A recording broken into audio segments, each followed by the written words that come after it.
Well, I'm 50, about to be 59 years old, so I've seen a lot of change in this process. And I think back to that story I just told you about my history calling on body shops and garages, literally taking orders from folks on a pad, and then stapling them to a call report and sending it in at the end of the week, using the phone to call those orders in to the distributor who would ultimately fulfill those orders, and then doing my best to kind of track all of that manually, getting my support by calling in twice a day to a call center that was taking messages for me from customers or from whoever was trying to reach me. That was the life of a seller, back in those days. We were just getting into actually having a mobile phone. So for the first 4 or 5 years of my selling career, communication meant pulling over to the side of the road and finding a payphone to call a customer to say, hey, I'm going to be 10 minutes later, to call that distributor. You think about that world I won't go through the whole transformation over the years, but when we got into this COVID environment, as I said in context, we were early on in the transformation of Johnson Controls, and I was starting to execute the playbook that George and I had put together around driving commercial standardization.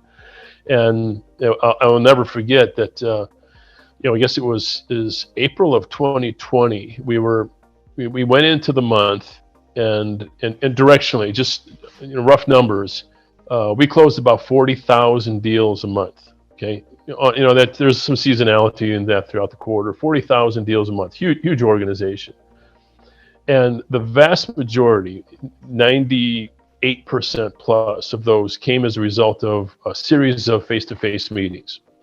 And if you told me on March 31st that beginning April 1st, my 10,000 plus sellers would not be able to go visit a customer, and later, 30 days later, you're still going to close 37,500 orders without physically visiting a customer to make that transformation in 1 month, I would have never believed it.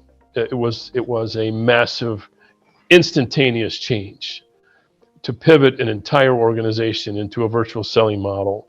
It's something without, there's a cliche, and perhaps it's overused, but just say never let a crisis go to waste. But this was a crisis, and for our organization to rally around converting to a virtual model in less than 30 days, and still at the end of the month close 90-something% of what we would have closed under our normal business operations was extraordinary. But that put us immediately immersed into kind of this virtual selling model. And I think about the role of data and how that's transformed over the years, going back to those early days when I was, data was what I wrote down on a piece of paper, and then transferred to another piece of paper, and then put into a file folder, or put onto a business card into a Rolodex. That was data. And now over time, we've created mass amounts of data in all these disparate sources where they reside, but we have massive amounts of data. I think we went through this transition where we have more data than we know what to do with. We don't have access to the data on a timely basis in an effective way. But the data is there, and now we're right on the cusp with tools like Aviso to actually being able to leverage all that data in a very low friction way. And I think I couldn't be more excited about where we are on that journey. It's completely game changing.